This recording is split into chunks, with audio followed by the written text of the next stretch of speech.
संविधान के आर्टिकल 334 335 पढ़ ले, 15 16 15 5 पढ़ ले, तो क्लियर हो जाएगा कि जिन लोगों के वर्षों से जाति के नाम पर, धर्म के नाम पर उनको आर्थिक, सामाजिक, शैक्षणिक तौर पर कमजोर बनाया गया है, उनको जो ऊंचे लोग हैं उनके समकक्ष लाने के लिए ये अधिनियम है। ये आरक्षण किसी को खराब नहीं दे रहे, हमारे इसलिए हमारा अधिकार है। जो आरक्षण है, रिजर्वेशन है, हमारा अधिकार है, क्योंकि हमारा खराब नहीं दे रहा है, क्योंकि हमारा देश है, हमारी धरती है। अरे ये तो विदेशी है, जैसे हम अंग्रेज विदेशी करके देश से भगा दिए, वैसे ही आज लोग और डीएड टेस्ट से बड़े बड़े यूनिवर्सिटी टेस्ट करके देखा, जो इसके यहाँ के निवासियों को टेस्ट किया, जो डीएड टेस्ट था पर और ब्राह्मण बनने की कुछ टेस्ट किया गया, तो दोनों को मिर्ची नहीं खाया। ये भी प्रारंभिक विदेशी है, पहले विदेशी है, जिसको हम आज उन्होंने को गुलाम बनाया और उतनी गुलाम बना दिया गया कि हम उसको दुश्मन मानना, वैचारिक दुश्मन मानना छोड़ दिए। तो हमारे वैचारिक दुश्मन है, सत्ता शासन के लिए भी हमारा दुश्मन है, इसलिए हमें सत्ता शासन कर जाने नहीं देते। तो ये आरक्षण जो है एक भागीदारी है। आज मुख्यमंत्री बनता है, किसी का आदेश मुख्यमंत्री है, किसी शेड्यूल कास्ट है, एक शेड्यूल कास्ट का बन जाता है, बहुत अच्छी वो करते हैं, एक राष्ट्रपति बना दिए, जो सबसे गुलाम राष्ट्रपति है। गुलाम एक राष्ट्रपति मुखिया होता है, वो आज गुलाम की तरह जब भी राम लीला हो रहा था, जब दशहरा में राम लक्ष्मण बन आए थे, उनको नमन कर रहे हैं, भगवान का नाम क्या। एक भारत के प्रथम व्यक्ति नागरिक अगर ऐसा करेगा तो लोगों की स्थिति क्या होगी, गुलामी का। इसीलिए हम अपने अस्तित्व को पहचान पा रहे हैं। और आज खुशी की बात है कि व्हाट्सएप और फेसबुक के माध्यम से, क्योंकि इलेक्ट्रॉनिक मीडिया करती नहीं है, तो सोशल मीडिया बड़े पैमाने पर लोगों को जागरूक लाई है और बड़े लोगों पर पैमाने पर हमारे युवा साथी जुड़ रहे हैं। ये अच्छे लक्षण है। और आने वाले समय में अम्बेडकर पार्टी ऑफ इंडिया की जो पॉलिसी है उसको हमारे युवा साथी एडॉप्ट करेंगे और निश्चित है आने वाले समय में हम कांग्रेस भाजपा के समकक्ष खड़े हो जाएंगे। और जिस दिन हमारी पार्टी सत्ता में आएगी उस दिन हम निश्चित ही जो हमारे सपना, बाबा साहब का जो सपना था, हम उसको पूरा कर पाएंगे। तो सर अभी 27% आरक्षण का जो मामला अभी छत्तीसगढ़ सर्वशिक्षा और समाज के द्वारा किया जा रहा है, उसमें बहुत सारे आदिवासी संगठन को सपोर्ट करें, तो आपकी पार्टी हम छत्तीसगढ़ पर समर्थन करे क्या 13 तारीख को छत्तीसगढ़? देखिए, क्योंकि हमें जब कोई ऑर्गेनाइजेशन कोई आंदोलन करता है और जो लोग करें तो एक संगठन बनाते हैं, तत्कालीन संगठन बनाते हैं और सारे संगठनों को एकत्र करते हैं। और जिन लोगों ने जिम्मेदारी लिया है उनका फर्ज था कि हमारे संगठन को भी इन्फॉर्मेशन देते, पूछते। फिर भी चूंकि वो संवैधानिक मसला है और न्यायालय के माध्यम से उसको हमें अधिकार से वंचित करने की बात कर रही है, इसलिए हमारा संगठन उनको सपोर्ट करती है, समर्थन करती है। सर अंतिम में मैं एक प्रश्न और करना चाहूँगा सर आपके बीच में। अभी नगर निकाय जो चुनाव अभी छत्तीसगढ़ में इलेक्शन जो होगी और नगर पंचायत होगी भी नवंबर दिसंबर से और जनवरी तक चलेगी, तो क्या आपकी पार्टी और पार्टी ऑफ इंडिया छत्तीसगढ़ में जो अब चुनाव होगी नगर निकाय की और ग्राम पंचायतों में जो चुनाव होगी जनपद का, जिला पंचायत का, तो इस पर क्या आपके पार्टी के मतलब और ऑर्गेनाइजेशन जो जुड़े लोग हैं, एपीआई के जो जुड़े लोग हैं, वो क्या इसमें पार्टिसिपेट करेंगे, क्या भागीदारी निभाएंगे? हाँ, निश्चित हमारी पॉलिसी के तहत हम पूरे लड़ेंगे, क्योंकि हम 3 स्तर बनाते हैं। लोकल बॉडी, ये लोकल बॉडी काम करने वाली बॉडी। दूसरा बॉडी है स्टेट बॉडी, सरकार का केंद्र बॉडी, केंद्र दिल्ली में है। हमने परसेंटेज नियत कर रखा है कि सेंट्रल में क्योंकि सारे कानून बनते हैं, इसलिए हमने ये कहा कि 50% जो बातें हैं, है ना, हम स्टेट में हम ध्यान देते हैं। सेकंड 30% है, नहीं 51%, मतलब जो सेंट्रल 51%, और दूसरा हम 30% स्टेट में और 19% लोकल बॉडी में। तो निश्चित है हम नगर पंचायत, ग्राम पंचायत की जो चुनाव होंगे हमारी पार्टी पार्टिसिपेट करेगी और बड़े पैमाने पर हमारे लोग मैदान उतरेंगे और जीत के आएंगे।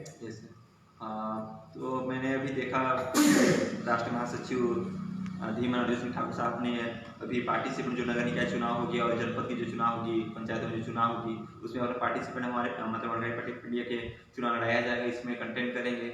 सर हम देख रहे हैं कि अभी यूट्यूब में, फेसबुक में बहुत सारे वायरल हो रहे हैं। सर आपने अभी अध्यक्ष का बात नाम लिया, उनका नाम मैं बताना चाहूँगा,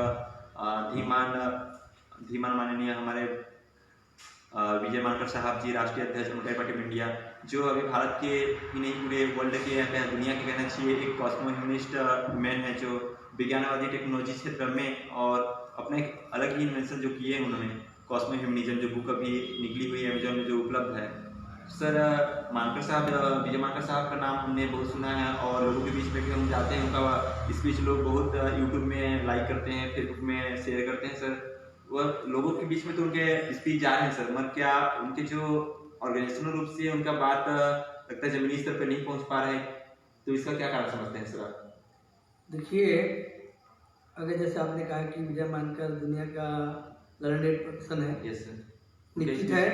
आज मैं दो चीज़ कहूँगा विजय मानकर साहब का। यस, एक तो दुनिया का लर्नेड पर्सन है, yes, आज भी अगर 12 बजे 1 बजे तक कोई बैठक चल रही है, yes, तो वो जब सोते हैं तो कम से कम आधा घंटा 1 घंटा पढ़कर सोते हैं। yes, और आज दुनिया में पढ़ने के बारे में कहूँगा, बाबा साहब के बाद yes, अगर कोई पढ़ने वाला व्यक्ति है yes, तो विजय मानकर। yes, आज कम से कम 16 से 17 हज़ार बुक पढ़ डाला है और अक्षर पढ़ डाला है जितने लाइब्रेरी में है।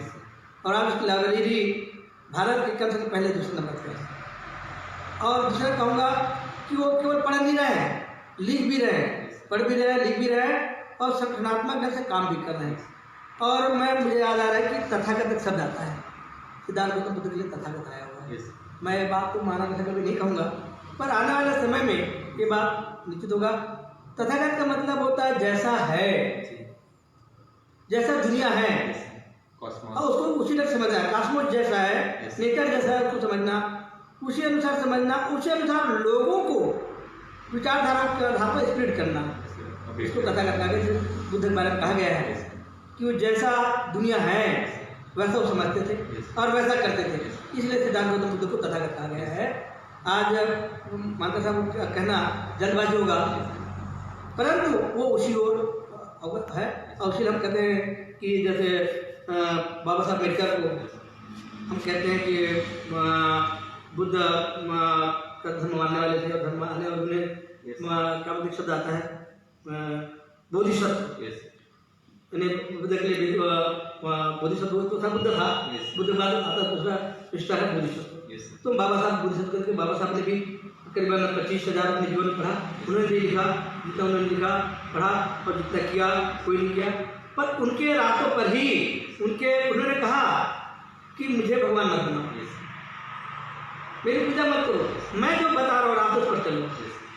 बाबा साहब जाने के बाद सारे संगठन बने, पर संगठन के लोगों ने बाबा साहब के लिटरेचर को नहीं पढ़ पाए, इसलिए नीति नहीं रहा, केवल बाबा साहब का नाम रहा, इसलिए डाइवर्ट हो गए। चाहे कोई भी संगठन नाम नहीं लूँगा, वो डाइवर्ट हो गए और उनके सिद्धांत भी ले रहा है। परंतु आज एम्बस जो मार्क्स संगठन है उसका संविधान है, उनकी पॉलिसी है और उनके 24 दिन बनेंगे, उस 24 दिन में भी एक पॉलिसी ऑफ अम्बेडकरिज्म को इम्प्लीमेंट करने के लिए अम्बेडकर पार्टी ऑफ इंडिया का फंक्शन 2013 में हुआ। इस प्रकार से हमारे राष्ट्रीय महासचिव अभी क्या बोलते हैं मानकर साहब के बारे में बताया, वास्तव में अभी फेसबुक में भी और चीज़ों में आ रही थी कि पोस्ट आ रही थी कि अगर भारत की अगर कोई सेकेंड अम्बेडकर कहना चाहिए, मतलब द्वितीय अम्बेडकर कहना चाहिए, तो धीमान विजय मानकर साहब को कह रहे हैं। और भारत में उनके जैसा एक लीडर कहना चाहिए, इंटेलिजेंस लीडर या ब्रिलियंट लीडर कहना चाहिए, आज नहीं है देश पर। भले ही उनका ऑर्गेनाइजेशन या क्या बोलते हैं फील्ड स्तर पर नहीं पहुंच पाई, मगर उन्होंने जंगलों तक ट्राइबल के बीच में सबसे अधिक उनकी जो पार्टी है वो ट्राइबल, शेड्यूल कास्ट है, ओबीसी हैं, सभी लोग जो हैं और अदर भी जो भी लोग हैं अच्छे आइडियोलॉजी से, मतलब जो दुनिया में भारत को हम कैसे विश्व गुरु बना सकते हैं, यूनाइटेड इंडिया कैसे बना सकते हैं, न्यू इंडिया कैसे बना सकते हैं, विश्व स्तर पर ब्लू इंडिया कैसे बना सकते हैं, इसके लिए उनका बहुत ही बेसिक और डीपली स्टडी उनका गहन है उनका। और मुझे लगता है कि वास्तव में आने वाले दिनों में मॉडर्न जो 21वीं सेंचुरी चल रही है ये अम्बेडकरिज्म की होगी और देश दुनिया किसकी होगी, अम्बेडकरवाद की होगी। यहाँ पे जो लोग हैं टेक्नोलॉजी के क्षेत्र में आगे जाएंगे तो अवश्य हमारे लोग बढ़ेंगे। तो सर आपने अभी चर्चा की है मानवता मीडिया सेंटर छत्तीसगढ़ की ओर से, आपको बहुत बहुत धन्यवाद दूंगा सर। और जितने भी साथी मुझे देख रहे हैं और साहब को देख रहे हैं, अर्जुन सिंह ठाकुर साहब को, जिन्होंने भी देखा, आप लोगों सबको धन्यवाद अर्पित करना चाहूँगा। सभी लोगों को क्रांतिकारी जय भीम, जय बिरसा मुंडा, जय जोहार, जय सेवा, जय गढ़वाना। साहब आप कुछ अंतिम शब्द कुछ कहना चाहेंगे सर मानवता मीडिया सेंटर के बारे में?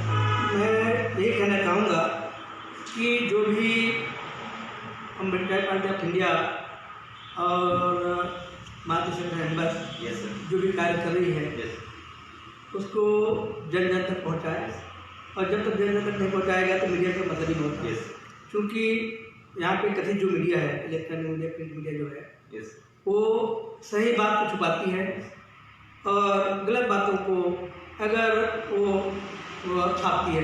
अगर प्रधानमंत्री, राज्यपाल, राष्ट्रपति को अगर सर्दी जुकाम हो जाए तो पेपरों में हेडलाइन में आ जाता है, परंतु जो परंपरागत जो बीमारियां हैं गांव में, बड़े बड़े खासकर जंगलों में मलेरिया, टाइफाइड होता है, उसके इलाज के लक्ष्य नहीं। तो फिर मतलब सोशल मीडिया के माध्यम से मैं यही चाहूँगा कि जो भी क्रांतिकारी विचारधारा, चाहे हमारा संगठन हो, कोई भी संगठन हो, जो क्रांतिकारी आंदोलन चला रहा है, उसको आप मतलब आप लोगों तक ले जाए ताकि लोगों में जागरूकता है।